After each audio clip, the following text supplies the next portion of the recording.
Good morning, everybody. Good morning. Greetings of peace.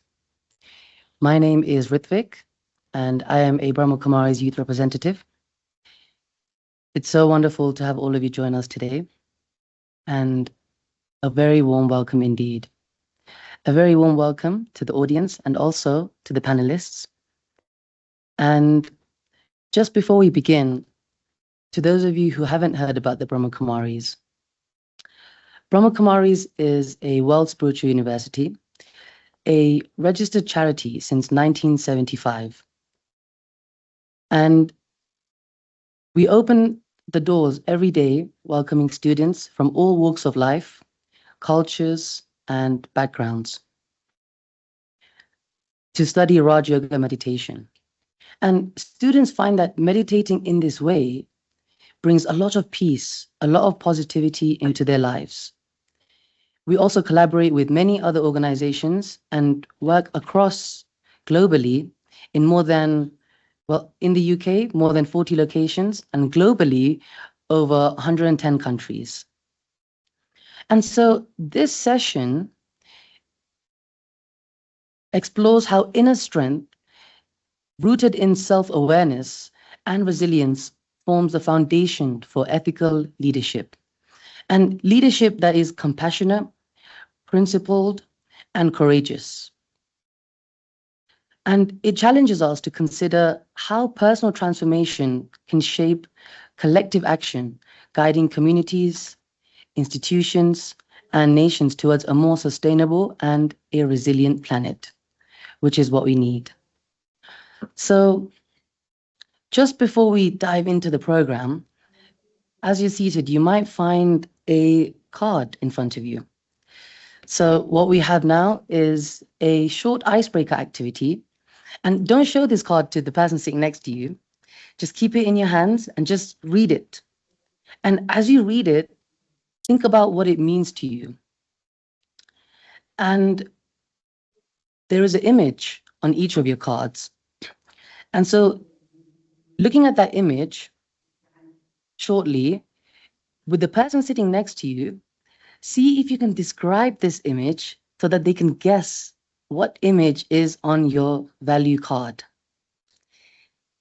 Well, now it's all down to you. You have 3 minutes each, and I will be timing just so we know that we're not taking too long in certain parts of the program. So just decide who will speak first, and after 3 minutes, I shall guide you and let you know to swap.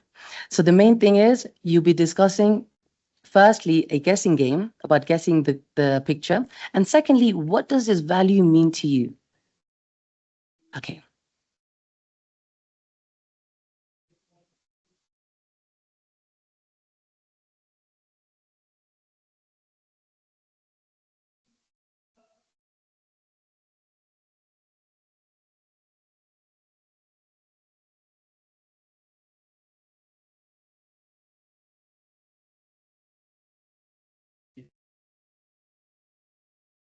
Who was able to guess pretty quickly? Ah, there's quite a few of us. That's amazing. Is it because the other person gave it away easy? Because I was about to just share my animal that I had. Okay, wonderful. Thank you all. Thank you for making it a very warm and bubbly and bright morning. So next up, we have a keynote speaker whom I'd like to invite, Sister Jayanti. Om Shanti, a greeting of peace to my sisters and my brothers gathered together. It's a very important gathering because what you're doing is looking at the foundation of civilization, ethics. It's a word that we've started to use again from time to time. It's a word that hasn't been much in fashion because we've moved very far away from ethics in our lives. I also want to point out that the starting point of ethics in civilization and society and within the systems and the cultures of the world actually doesn't begin out there in terms of the definition of what we're trying to achieve, but it begins deep down inside. And if you're finding that things today are very unethical, I think it's because we haven't looked at their starting point. And if we were to look inside, we would see that the root of ethics are the values that each and every one of us carry within the inner being. And so, especially in terms of leadership in today's world, I think that looking deep inside and seeing what are the core values of the being that I am. We are so used to introducing ourselves from the physical angle. Yes, I have a name, and I think my identity is connected with my gender, my age, my nationality, maybe my faith tradition, my belief system. But all these are external factors. These are not the values that I carry, and they don't hold the values that I have. The inner being, which I would describe as the spiritual identity, the being that I am, the soul, values are actually within that inner being. And the starting point of all values are the original qualities of the being within. I can list them. 5 major qualities: peace, truth, love, joy, and purity. These are the original qualities of the soul, and these are the values that actually make me valuable in my life. And if today I don't have a life that's valuable, or I feel sometimes inferiority complexes, superiority complexes, and I fluctuate between the two, and in terms of leadership, it's so important to have stability. A stability in which I have dignity, I have self-respect, and I'm able to share that with others also.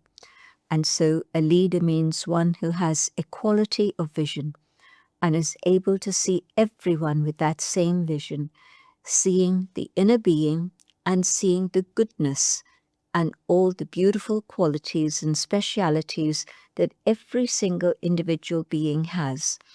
And when I see that my own behavior has moved away from those inner values that I hold, then I feel a little bit downhearted. I feel disheartened. I feel a little bit hopeless.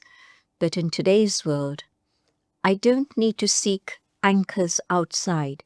I first of all have to stabilize myself in my own inner self-esteem through the anchor of goodness of the soul itself.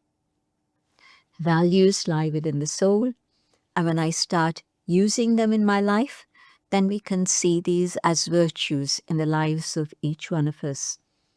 And then when I translate those into the systems of the world, and maybe what we want to do is start thinking about a new world and how to create systems within that world in which there's going to be stability and peace. Well, my own core values of peace and non-violence can be translated into the code of conduct, the ethic, and the value of peace and non-violence out there. Equally, when I find truth within myself and I apply that in my own life, then yes, again, this is the ethic that I hold, the honesty and truthfulness, the sincerity and integrity with which we uphold the systems that we have created. And so I hope that you have a very, very meaningful discourse and dialogue and exchange in your gathering. I'm sure that it will be very worthwhile and bring beautiful results and inspirations for each one who is there. Thank you. Om Shanti. Thank you to Sister Jayanti for that beautiful message and video. So Sister Jayanti is the additional administrative head of the Brahma Kumaris and the permanent representative to UN Geneva. So next, we will begin with a little bit of a story time. And so now our attention goes towards our panelists.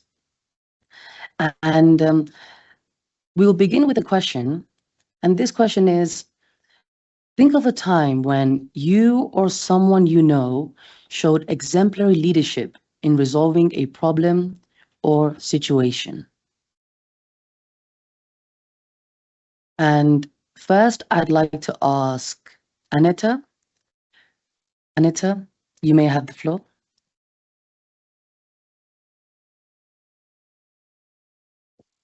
Good morning, greetings of peace and greetings of love to everyone.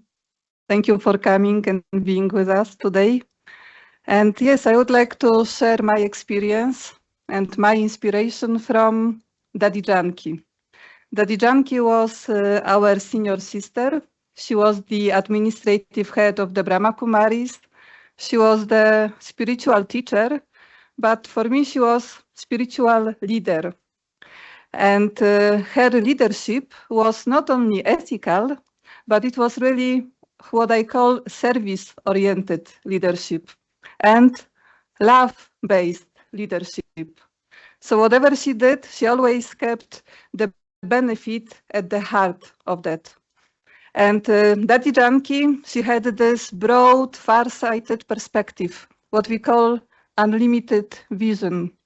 She understood the call of time. She understood the need for self-transformation and transformation, and she really led us through that with courage, determination, and patience.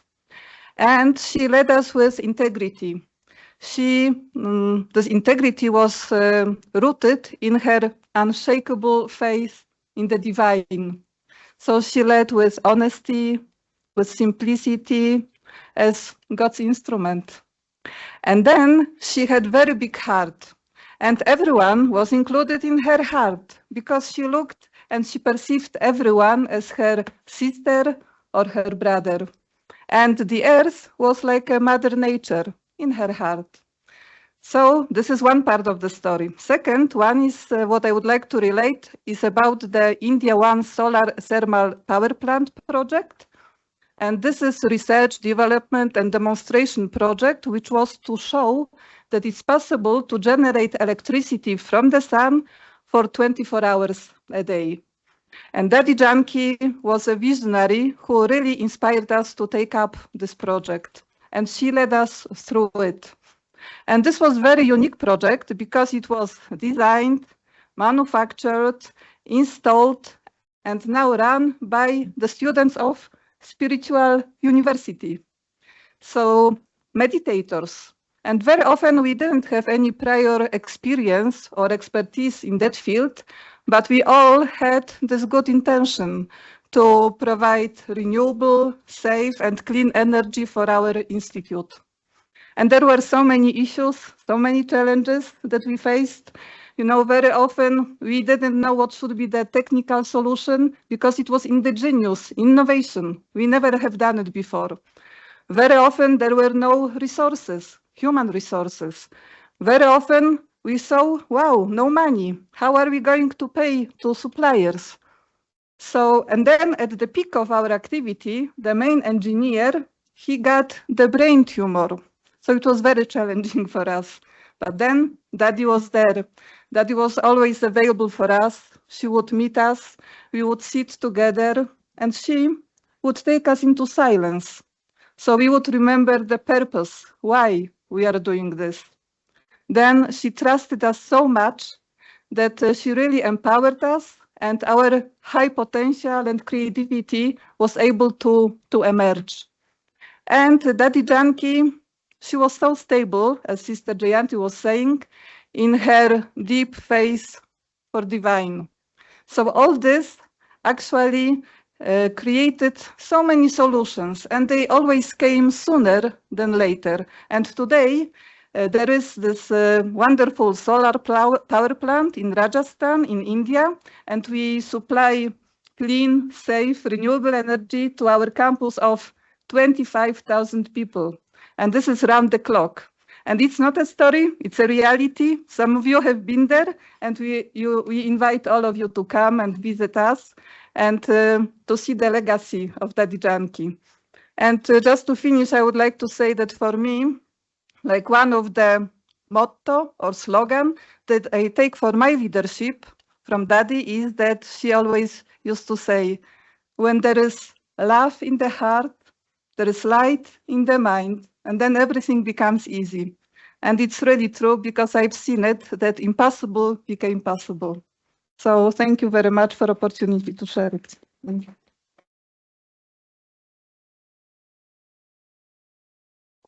Thank you, Anita, for the beautiful sharing. Thank you so much. So next up, I'd like to invite Dalia to share her story. Thank you so much. So when I was a kid, there was a beautiful natural park next to my house. It was amazing. You can see fishes there in a beautiful lake, birds, migration of birds, everything beautiful.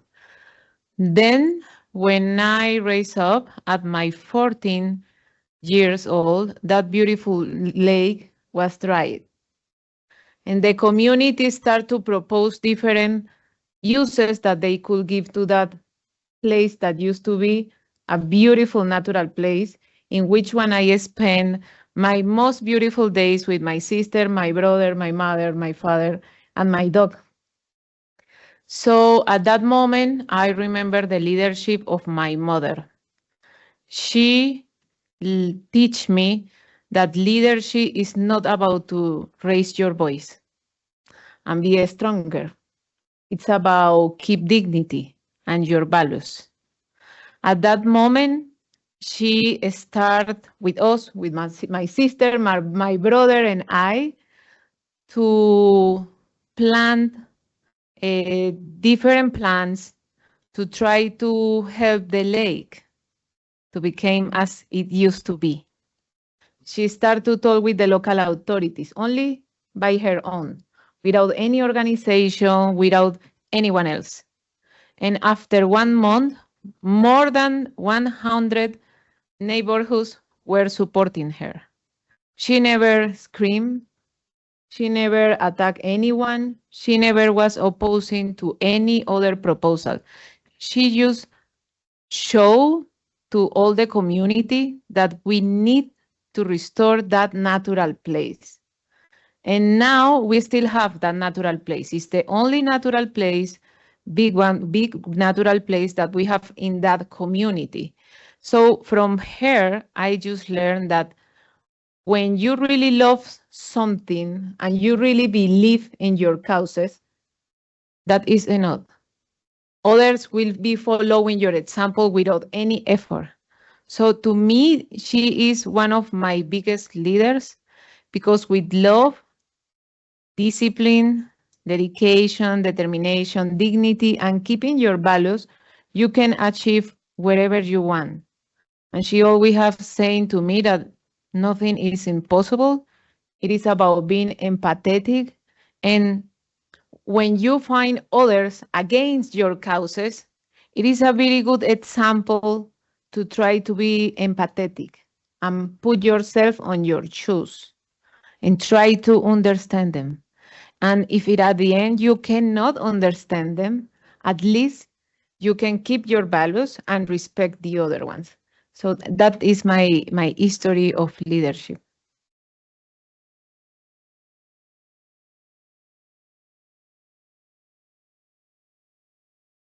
Thank you, Dalia, for your wonderful story. That was amazing. Well, next we have Peter. Peter, please do share your story.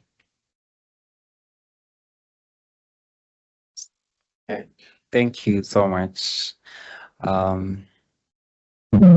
Okay, thank you so much for the opportunity. I want to start by sharing my story, and mine, it's within an activity we are doing, which is we were trying to come up with a group of people to do walks for fitness and, outdoor activities. And then later on, we had started really well, but later on I discovered a trend whereby some people would start and that after some time they quit or they go back home. And with the nature of working where you have to start early to avoid the scorching sun, but it still catches up, it was not inclusive to older people or people with children. So since they can't leave the children so early, and some people are not physically fit to keep up, so repeatedly some people would come and then they would go, and then the ones who finish you'd see there's something missing in between us. We would start, and the only thing you know about your neighbor is just their name. So I suggested we look at a different approach, and we came up with a very inclusive approach whereby we chose connectedness of pace and speed, so that we increase the impact and the value of the activity. In such a case, people can't keep up with the fast pace. They can join us, and maybe we get to talk more, and people are having an opportunity to share with their neighbors about their life, and in that case you improve their mental well-being and you impact a life. It feels nice to have someone who can listen to you, talk to you, and move forward. In that case, you are bringing equality to everyone, and someone doesn't feel the need to quit, that they are not included, and so on. So in my now reflection, I feel like it is very good to integrate values that bring more than what you're doing, to always look at the bigger picture, because initially we just working and it's about the distance, the kilometers, but now at the end it's just inclusivity, building a sense of community, ownership, connectedness, and you inspire someone, and through that we have been able to look into bigger issues, and we'll build a very strong community. And to me, that matters a lot. Yeah, thank you.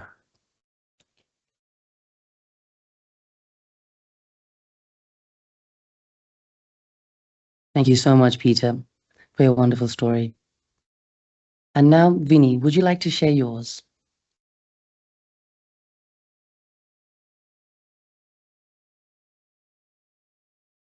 Om Shanti, a greeting of peace and love to you all. It's so amazing to be here this morning, and everyone looks really fresh. So it doesn't look like anyone was here till 1 a.m. Okay, so thank you to my panelists for sharing their story. And I'll just start by asking all of you if you could raise your hands if you see yourself as a leader. So whoever thinks, yes, I am a leader, if you could just raise the hand. It's interesting, no? Like, it can feel like we are not leaders sometimes, because in society, I think it has become something that is far away from us, or we have to hold a certain title or position to be a leader and feel like a leader. But one of the things that I've learned through my life is that in the smallest of situations, we can be leaders, and just how we lead our own lives. And if we do that ethically, then we are, in fact, ethical leaders.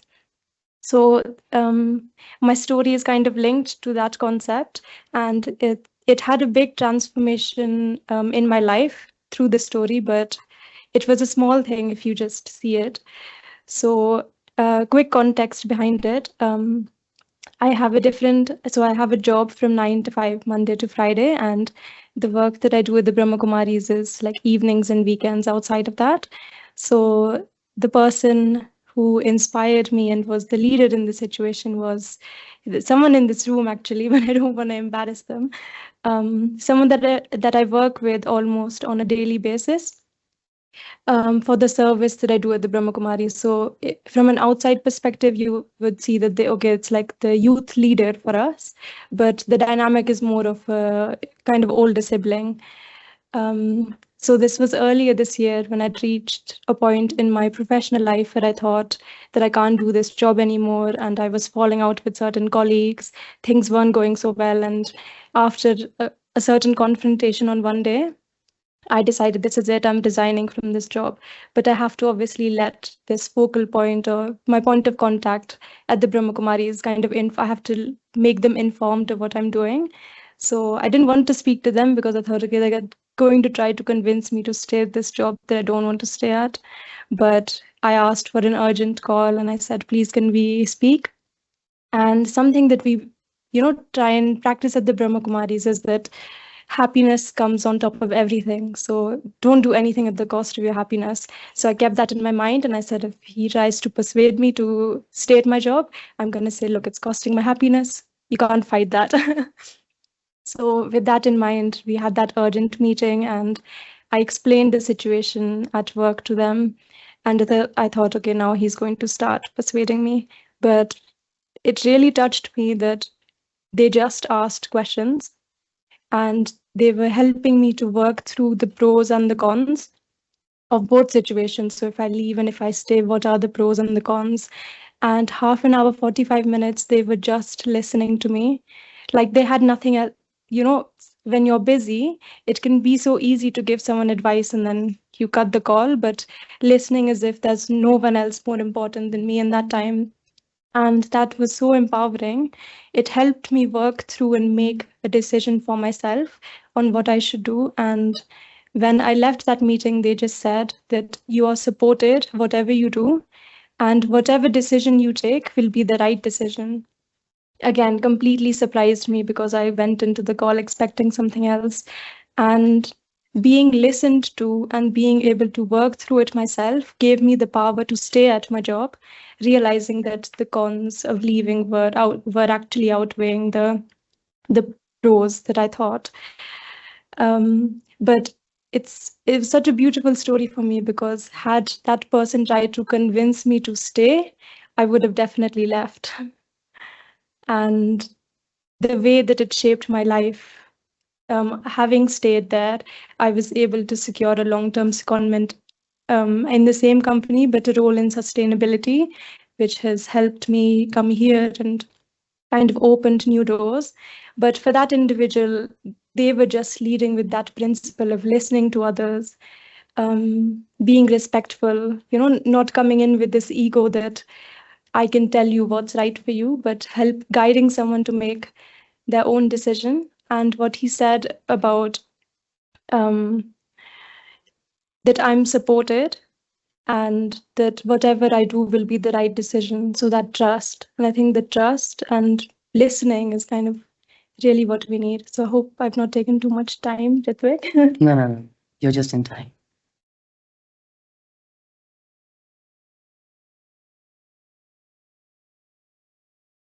Wonderful. Thank you so much, Vini. A beautiful story. And Jonathan, would you like to share yours?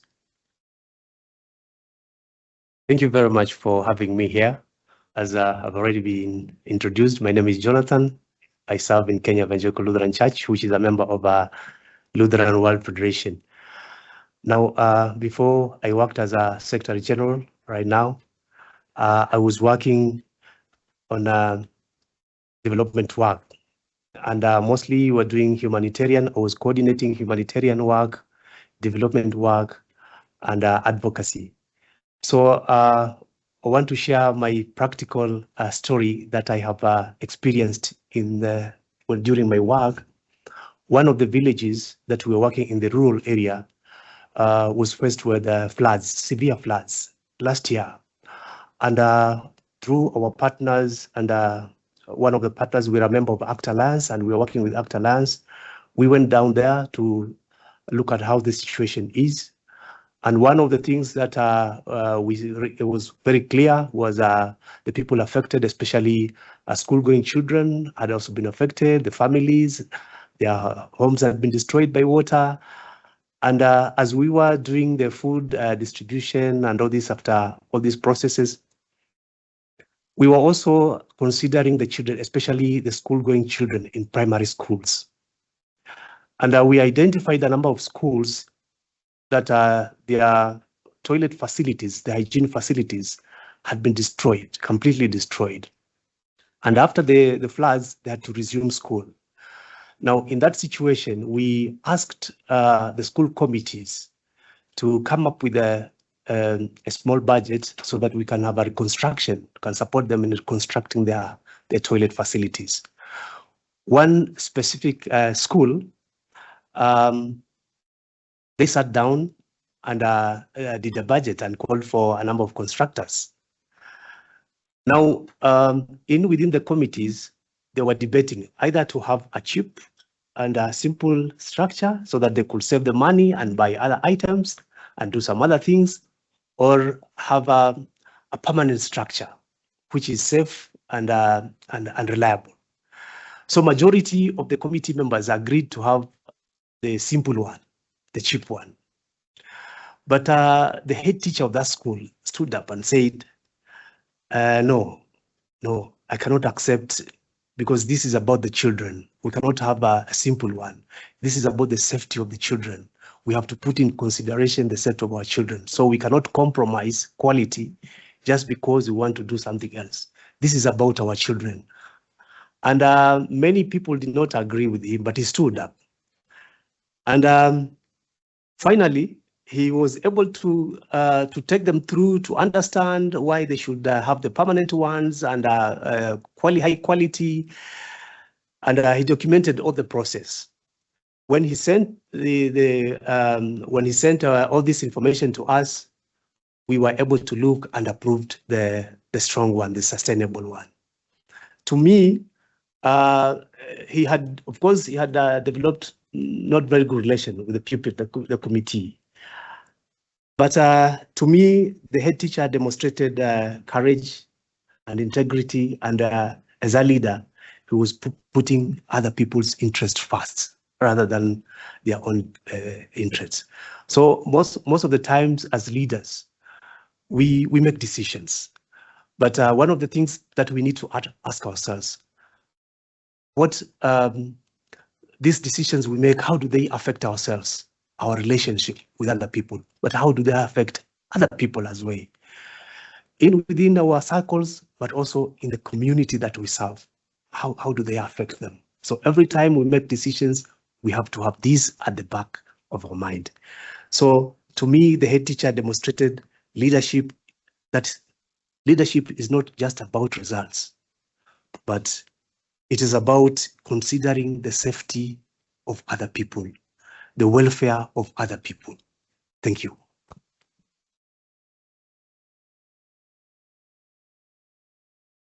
Wonderful. Thank you, Jonathan, for the beautiful story.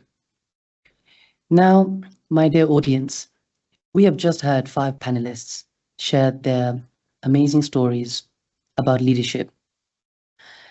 Now, I open the floor to the audience to see if you've picked out any values that stood out to you from any of the panelists' sharings. And maybe that this value is something that resonated with you, that when a panelist was sharing that story, maybe it triggered a memory that made you remember of your own story. So please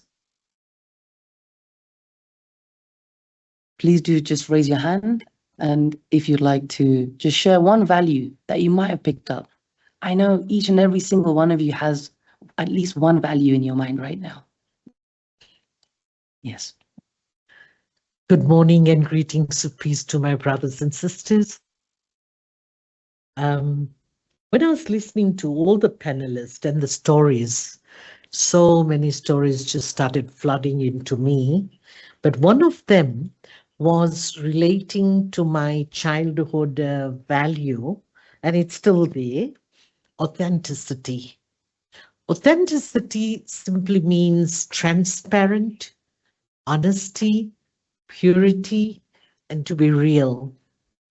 In other words, whatever I want to do, am I doing it with some intentions which are sort of, what should I say, centered to me? Or is it that I feel like and I would love to do it? So when we were children, I was brought up in Zambia, in Africa, and we had the colonial time of design where we had central lines. And we children were being brought up, and my father was very enthusiastic, but he had a very clean heart, very honest. And so I always used to see him. Whenever we had heavy rains, our central line used to get flooded. Why? Because of the garbage. When I was brought up, you can imagine it was like, 50 years ago or 60 years ago. And so he would say, children, let's go, we're going to play. It was as simple as that, what Dahlia was just sharing. And our central line was blocked with rainwater till knee height. And he would say, let us clean, So he'll take us into the water as though it was a game, and we will clean all the garbage, collect it, and go and put it in the bin without any complaint that the people who are throwing the garbage, or whether the government is not cleaning, or our central line is blocked. It was like a game. In other words, dedication and clean heart, that is lightness and authenticity. Until today, whatever I do, I actually keep that value right in front of me. So most of you did remind me of that also, like the headmaster. He was not selfish or anything, but he was just honest that we're going to do this. Thank you. Thank you, Sister Pratibha. Yeah.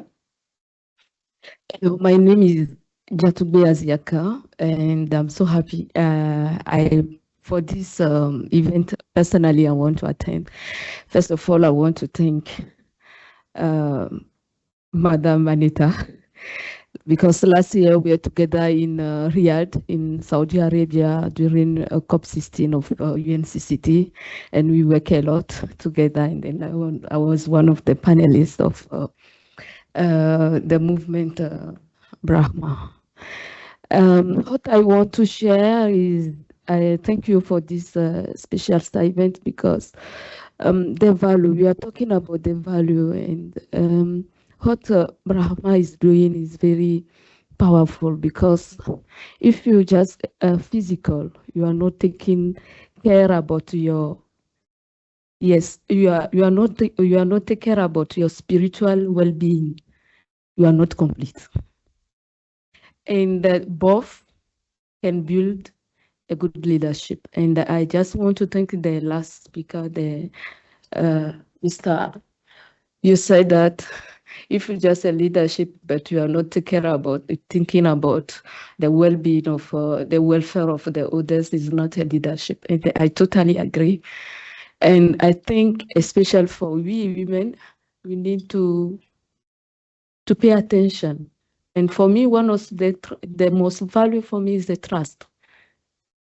In everything we are doing, if the people cannot trust you, you cannot reach anything. Be trustful is very important. Madam said honesty or authenticity also is very important. So I just come here to acknowledge and then make a big thank you to Brahma and also for my sister Anita. Thank you so much.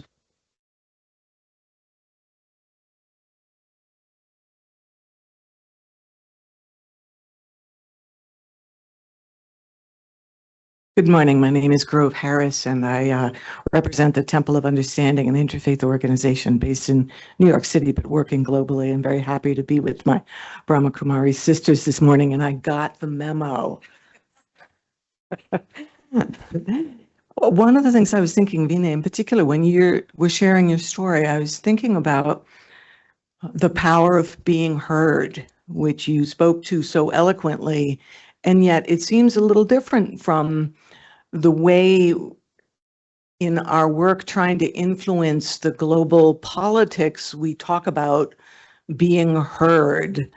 Because in your story, you were very clear that someone gifted you with their listening, and that allowed you to essentially work on your own thought process and you change your mind or fix your path or choose your next steps. And yet the way we use it around here is almost like a power over model of I want you to hear me so that you change what you're doing. And I just am intrigued by thinking about what if when a country says something that I find heinous, I put myself in the position of trying to actually really hear what their hopes and fears are. And if there's a way that I might even be able to be more influential by speaking from that position so that it's my job to do the hearing rather than my job to be heard. So that's just a thought for the morning. Yeah, thank you very much. My name is Shimron Kipto. I really appreciate the experiences shared by the speakers. Very valuable. I drew inspiration from the recording, from the first recording. I can't remember the name, sorry. When she alluded to the fact of that leadership, of course, has to come with certain values. And it was really personal because it's the values that some have been passed to us, some of us, as the young people. And of course, also tying to it to one of the speakers who mentioned that the aspect of not being imposed, but rather being led to work it out. I think this is something that is really personal to me because I have had the opportunity to be I've been led to do things, make errors by my elders, and from that I learn the aspect of leadership from not being just imposed on things, but rather being given the mantle to, of course, do things as it should be, but of course from their guidance. I really appreciate that we are still learning as the young people, and we require the efforts and of course the guidance of our elders in here for us to, of course, have the most impactful parts of our leadership journey. I appreciate each and every one of you, and thank you for your time, everyone. Thank you. Thank you to everyone who have just shared. I'm just being a bit wary of time, but we will have a moment later where you can ask questions or you can share towards the end of the session. Thank you. So now we begin with the second round of dialogue, second round of questions to the panelists. And as we're being wary of time, I do request if you can try to approximately keep your answers within 2 minutes. If you go over slightly, that's fine, no problem. But don't mind if I just give you a little nudge saying that if you can wrap up in about 10 seconds or so. Thank you. So just to make things interesting, I have split some questions to different panelists. So first, I'd like to ask this question to Anita and Dalia. And the question is, how are you using your inner strength, which is driven by your values, in the work you do? And what do you witness when you are using these values? And please don't hesitate to give examples as well. Thank you. So Anita, would you like to go first?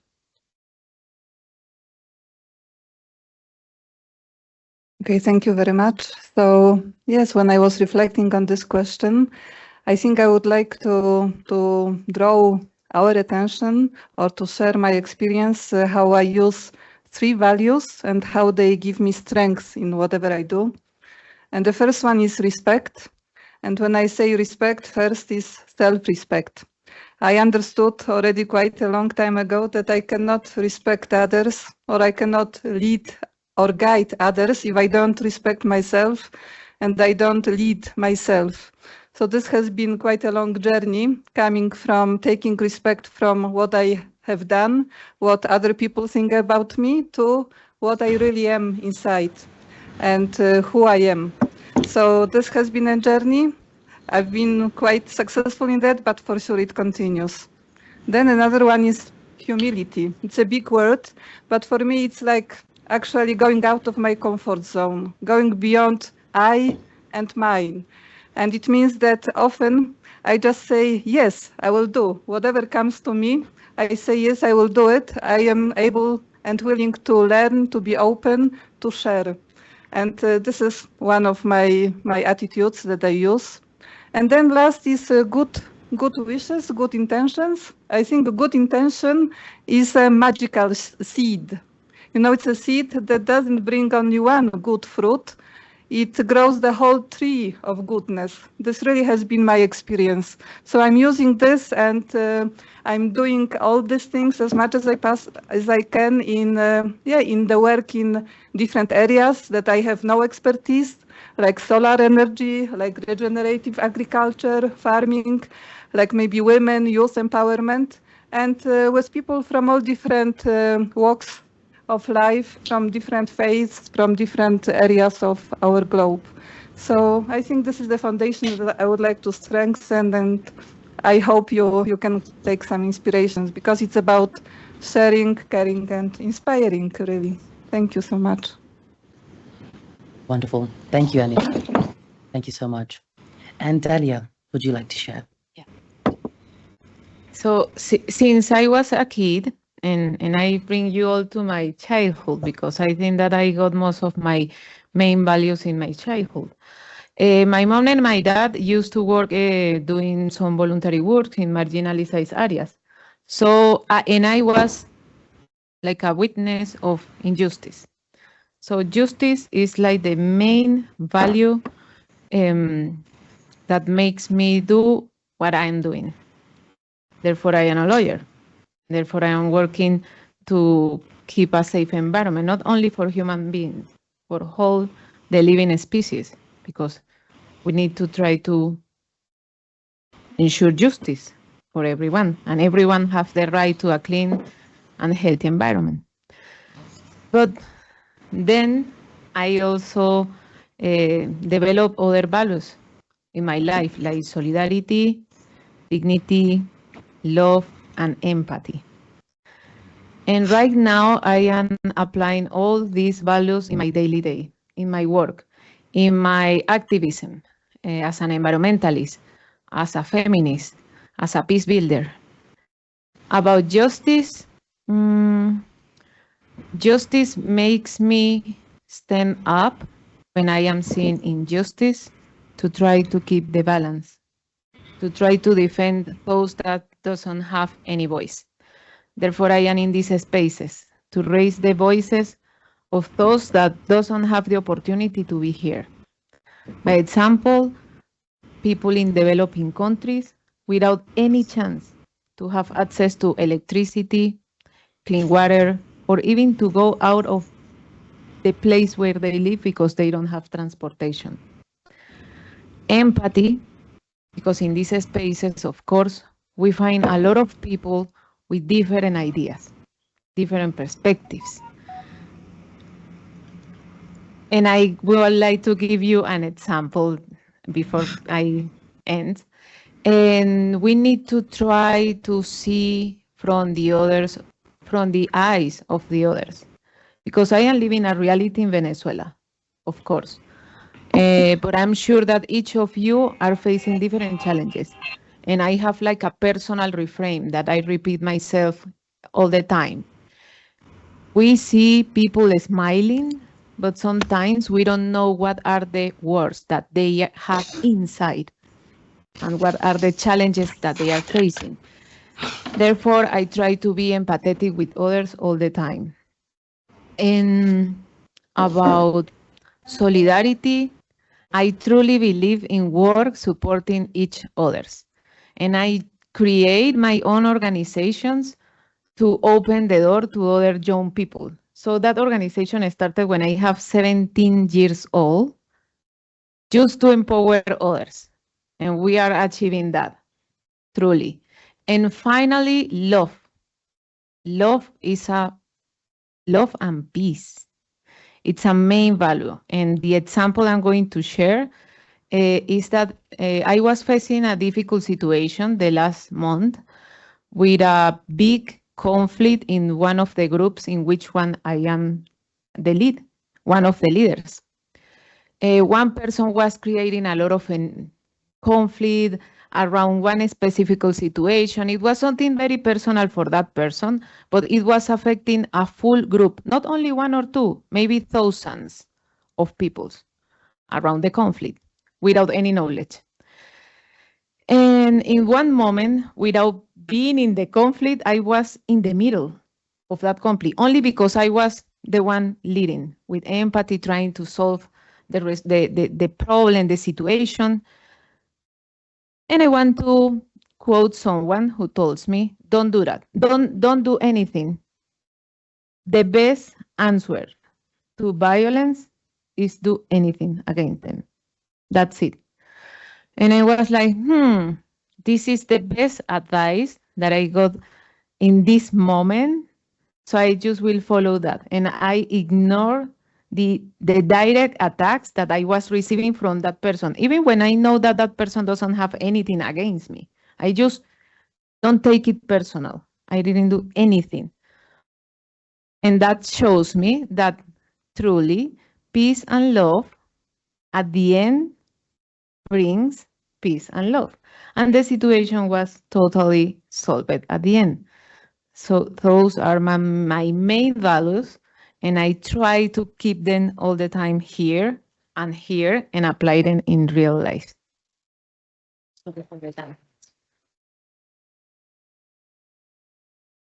Thank you so much, Dalia. Thank you. Now, for the rest of the panelists, I have a slightly different question. And the question goes like this. So we know that there is leadership and there is ethical leadership. According to you, what makes ethical leadership different to leadership? And first, I'd like to ask Peter. Please take the floor. Okay, thank you very much. First, I would like to start by leadership. And I think leadership is the ability to lead people to achieve a goal. Whether it is good or bad leadership, that's debatable. And ethical leadership, I think it's leadership that is guided by values and moral clarity and responsibility. It looks beyond. It is more than just leadership. And to me, ethical leadership is grounded on 3 issues that I'm going to talk about. And one is asking yourself, is this decision that I'm making, is it fair and just? And the other thing that you must do is to look deeply into whether the decision that you're making as a leader, how does it benefit the people that you're leading other than you, and who is left behind, and what are you doing to close the gap between who is benefiting and who is not? And the other one is, does my leadership reflect integrity? Are your actions taken with integrity? And even when no one is watching, in the next 10 years, the next 5 years, will people appreciate the decision you are taking today?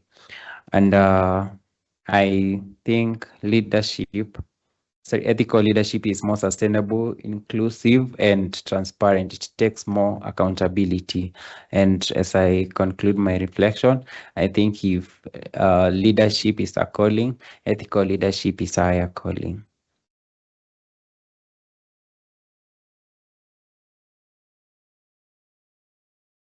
Wonderful. Thank you, Peter. Vini, would you like to take the floor? Yep, thank you for the question. I'd like to carry on from something that Sister Jayanti said, which is that ethical leadership is grounded in values. But I think it's important to also recognize that practically it can be difficult, even when you're tapped into those values, to know how it's going to look in action. And an example of that could be that there's a power to face. So power to face a situation, and then there's also a power to withdraw. So take a step back, and they're both they can both be from a place of love and peace, but still it can be difficult to know exactly what to do. So I think kind of the missing piece of that puzzle is our intuition. And that's something that I really want to emphasize for ethical leadership, is listening to that inner voice, which Peter also shared, asking yourself and trusting yourself, because like Anita said, when we respect ourselves, then we can respect others. So also, in order to trust others, we have to first trust ourselves and know that we are coming from a place of love and peace. And then whatever my intuition is guiding me for, alongside that, being connected to that higher divine power, like Peter also shared, really trusting myself. I think is trusting oneself is important for ethical leadership. So it's rooted in values, but I think it's very much guided by this intuition, the feeling, and when you can feel something, I think we've all experienced it. And I just want to end by sharing something which I learned quite recently. And again, I think it can practically be applied to ethical leadership. And it's this indigenous concept, and it's called the 7th generation practice. So is there anyone already familiar with this? Okay, so it's an indigenous practice where in your work, in your words, in your actions, you actually think about how is this going to impact the 7th generation to come, as well as the 7th generation before me. So like Peter said, that ethical leadership also has this concept of thinking 5 to 10 years ahead, but indigenous wisdom actually teaches us it's not just a couple of years down the line, but actually several generations. And I think it's a very practical way that we can all kind of lead our lives and then be confident that, yes, whatever my circle of influence is, I am an ethical leader. Thank you.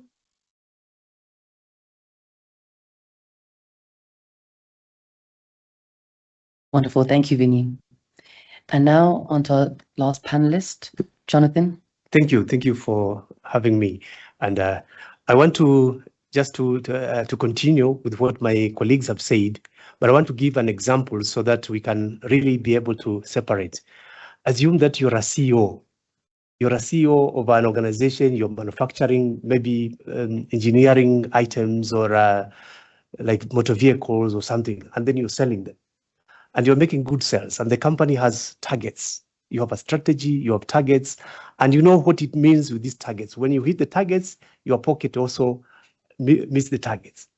Now, the items you're selling, then you come to discover that it has some faults. The vehicles you're selling or the machine you're selling, you come to discover that there's a fault. And you're the CEO, and you remember you have targets, and you remember your pockets. Once you hit the targets, there's a promise of a bonus. But you discover there's a fault in the machine you're selling. What do? If you're a leader, you'll continue selling because you want to make money. You want to be the lead in that market. You want to dominate the market. You continue. But if you're an ethical leader, you will listen to your inner person, the moral. What is the moral? If I sell these vehicles, and suppose the consumers use it and they have an accident, am I not be the cause of this accident? So if you are an ethical leader, you have that moral courage to say, no, we have to talk to our customers. Please, we are recalling back these items because they are faulty. You have to be honest. So an ethical leader is that leader who has that inner person who speaks the truth, who speaks honest, who has the courage, the moral courage. Yeah, that is the leader. That one who has the values, the human values, the humanity in them. But if you're a general leader, you're looking at the organization, you have a strategy, you want to make the kill, you want to be the best organization. And this is about ethical and general leadership. So I would say that the general leader is a leader, yes, but is focusing on the organization, is focusing maybe on themselves, what they're going to gain. But the ethical leader is driven by the values, is driven by the humanity, is driven by the morals. that describes a human. That's how I will differentiate.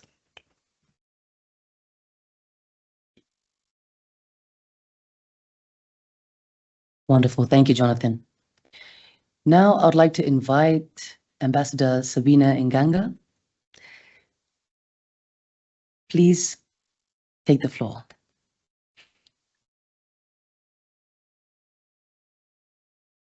I can speak from here. Thank you very much. First of all, I want to register my apologies for coming late.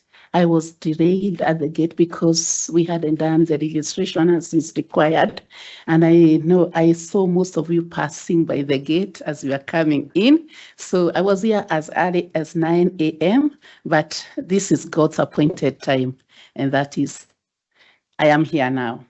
My name is Sabina Nganga. I come from the Kenya Women of Faith Network, which draws membership from all the religious coordinating bodies under the Interreligious Council of Kenya. We draw membership from the Christians, from the Muslims, and also from the Hindu Council members.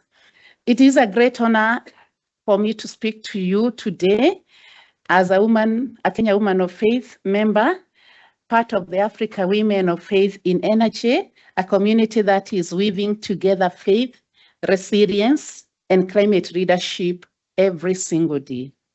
Our theme today, inner strength and ethical leadership, is one that lives in the heart of our work.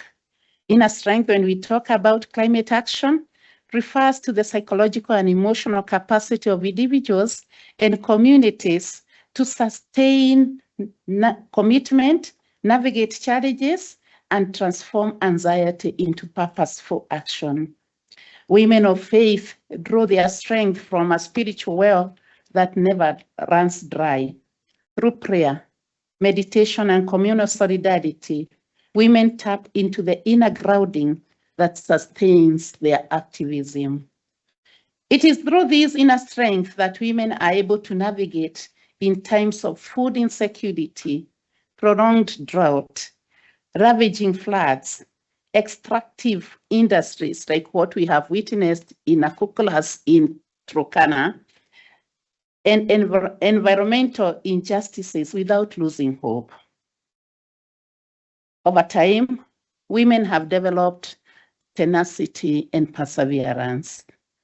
That unwavering determination to pursue meaningful and long-term goals, despite all the challenges and setbacks that we encounter.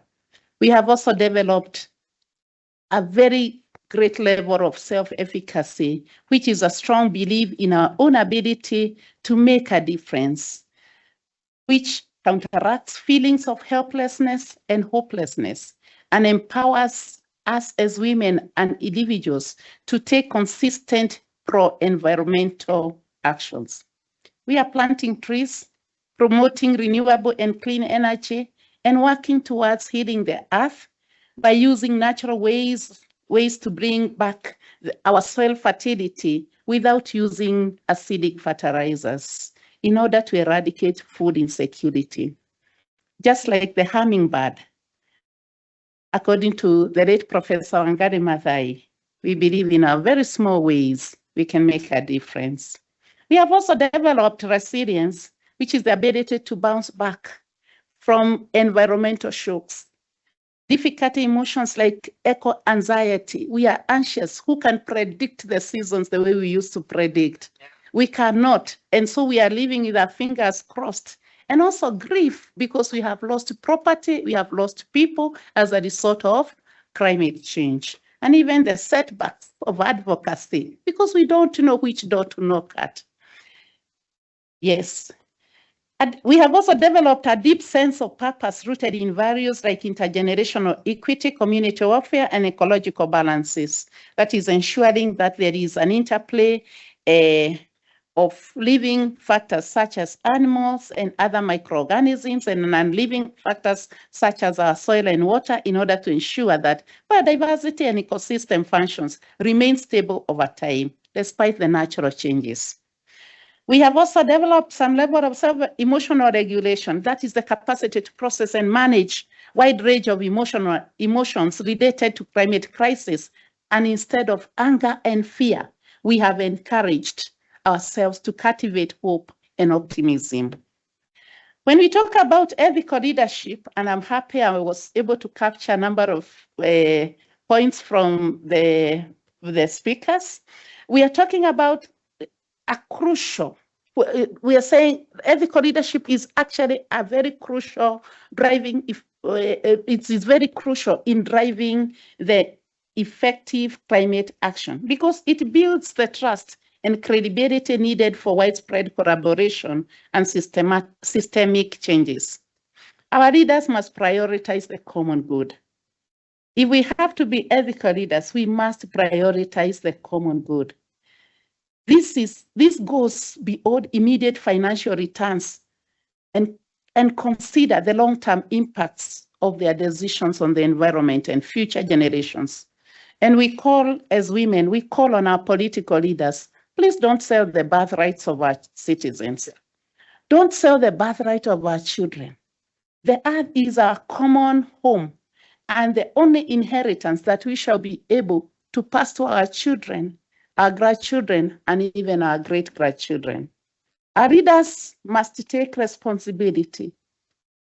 When we look at developing nations, right in their eye, we are telling them that as the main historical contributors of climate change, they must ethically assume their responsibility and address their climate debt to developing nations. We also must practice as ethical leaders transparency and inclusion, building a culture that values honesty, honest discussions that include diverse voices, and ensure that climate policies are just and equitable for all the stakeholders. The agenda of ecological resilience can never be complete without the voices of women, the youth, and people living with disabilities. They should also integrate ethics into policy. Leaders must integrate ethical considerations into their core thinking models and policy making to ensure sustainable and realistic guides for action. They must inspire collective action.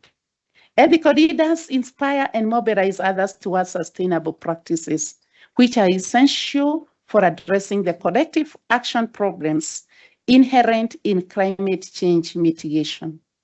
And in conclusion, as a peace ambassador, I strongly believe that God has provided enough resources for all his creation. We can and we should harmoniously and peacefully coexist in this planet because none of us is here by accident. Our trees, the humankind, the waters, the ecosystem, we are all legitimate children of creation. And so when we heal this earth, we will heal our relationships as well as our communities. Pope Francis, and may his soul rest in peace, once said, peace, justice, and preservation of creation are three absolutely interconnected things which cannot be separated and treated individually. I thank you.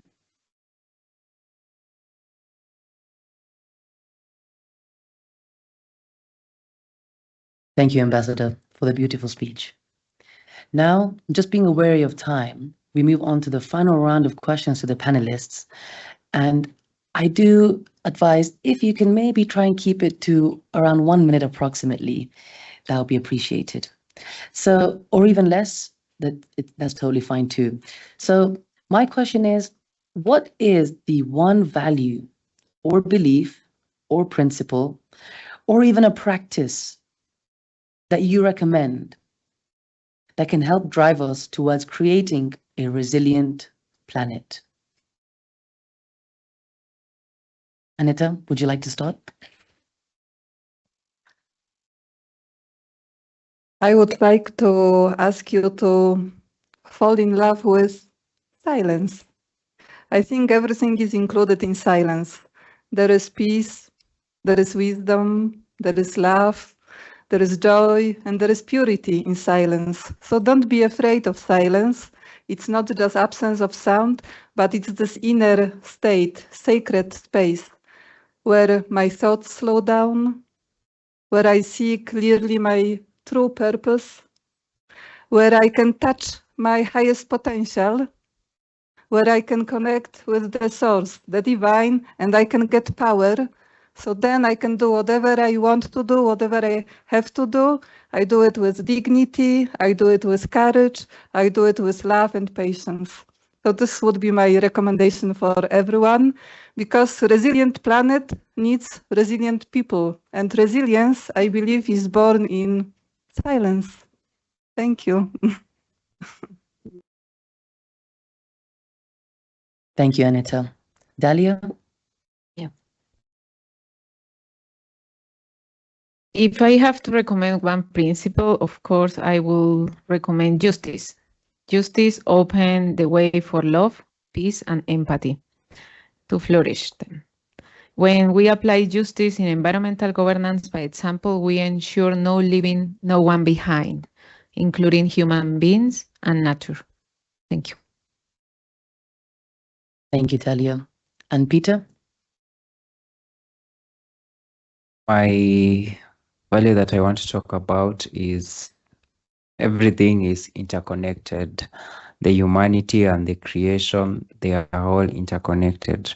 So as human beings, we are supposed to live in harmony with the nature and look at the creation as interlinked, by seeing everything as part of us, by taking actions to protect the environment. And I also have as the creation, as the human beings, we should start by asking ourselves, what can I stop doing than what I can start doing?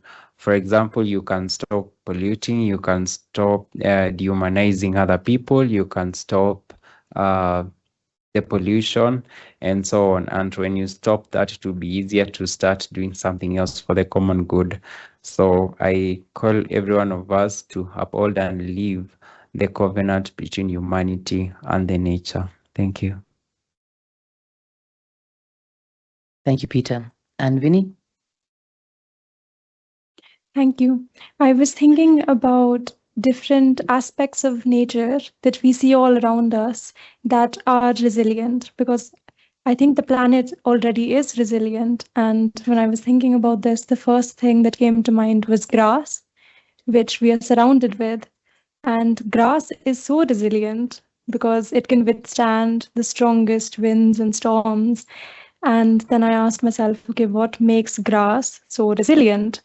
And one of the aspects is the deep roots that it has, that go much deeper than the surface and the length of the grass itself.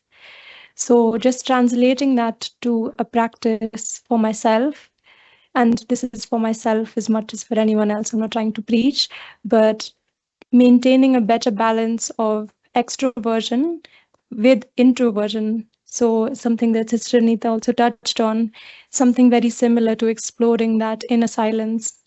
And I think introversion is very misunderstood as, when you say, oh, I'm introverted, then it sounds like you're shy or you've cut yourself off from society. But to be introverted, I think, is to really connect with the self.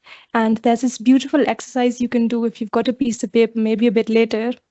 But I did this once at a retreat where you divide the piece of paper in two, and on one side, you start with a dot and you go outwards. So you've got a piece of paper and a dot in the middle, and you're drawing lines outwards.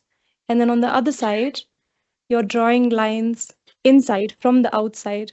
And in my experience, when I did this, when anyone will do this, you will see that it's much easier when you start with a dot to go outwards. That practice is much easier than to try and come in from outside. So something that we call the inside out approach. And I guess the practice is to spend more time in silence and be more introverted. And Yeah, I thought it's also interesting that we say that we have so many grassroots initiatives.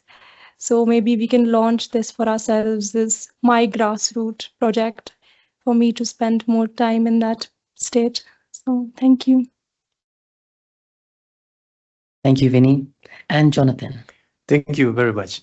For me, one value I recommend is stewardship, because stewardship emphasizes care and management of Earth resources, recognizing that we as human beings are not only accountable for ourselves, but we're also accountable for the future generations and also the broader ecosystem. So by adopting stewardship as a guiding principle, individuals, communities, and organizations are encouraged to make sustainable choices, like using clean energy,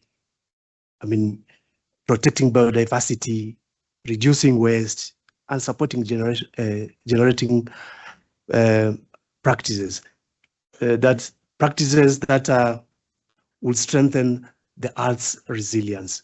So for me, I think if all of us will take the value of stewardship and realize that all these resources that are God-given are not only for myself, are not only for us, but for the biodiversity, as well as for the future generation. Thank you. Thank you, Jonathan.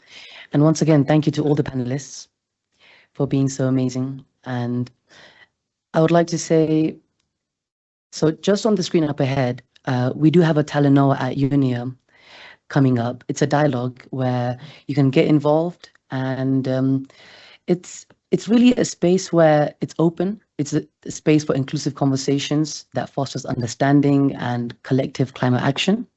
So if you'd like to just take a picture or scan your QR code, if you happen to be free on that day, or make a note in your calendar, you're more than welcome to. And just before we close, I'd just like to say that hearing all the panelists speak and a few of the audience members, one thing that touched me was that it's important to know the self. And really, what we have touched on today is that there is more to what meets the eye, and that is the inner being, and how our inner strength drives the ethical leadership in all of us. And we have touched on leadership and ethical leadership, and more importantly, what is the right thing to do and how to be a leader, not just in what we have been given, but be an ethical leader in how we are living. So just before we close, I'd like to invite Sister Pratibha just for a few minutes of guided meditation commentary, words of self-reflection. Thank you.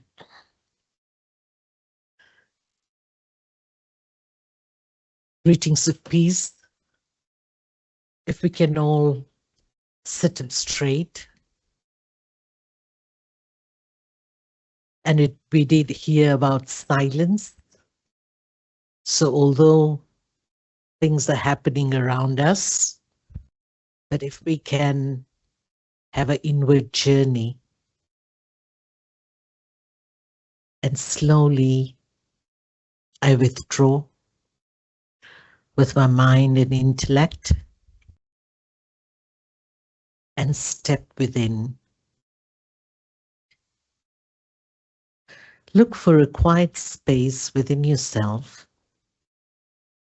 Let the sound around you fade and just be there in that quiet space. Listen to the silence. It's so sweet, calm, and powerful. I connect to that silence.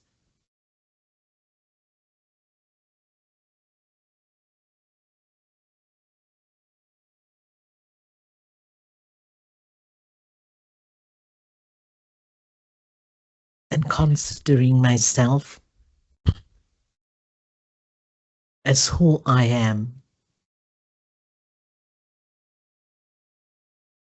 I'm not this physical body of chemicals and particles. but I am a spiritual energy. This energy which is full of values, full of inner strength and power.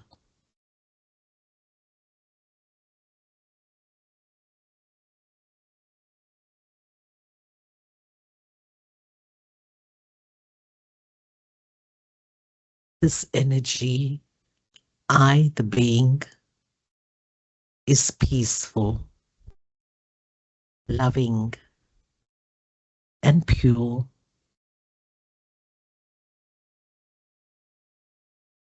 I am the master. I'm the master of my own self.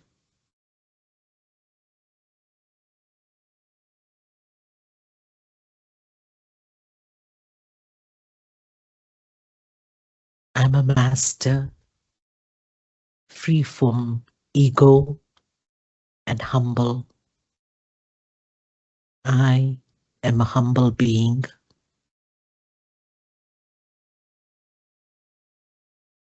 And full of all values. Let me use these values in my day-to-day life. I first free my mind with all the negativity and purify it. Once my mind and my thoughts are purified and are powerful and positive, I help that strength to come out and purify the atmosphere around me and the environment. My actions help me to uplift not myself, but the things around me and the nature, the environment. And I spread that positivity surrounding me and the people around me. It's a very positive approach which helps me to achieve what I want, fulfill my wishes and my dreams. And we definitely spread these values in our day-to-day life. We see a beautiful life, a beautiful planet Earth once again. Let us enjoy the process of purifying and achieve what we want from inside outwards.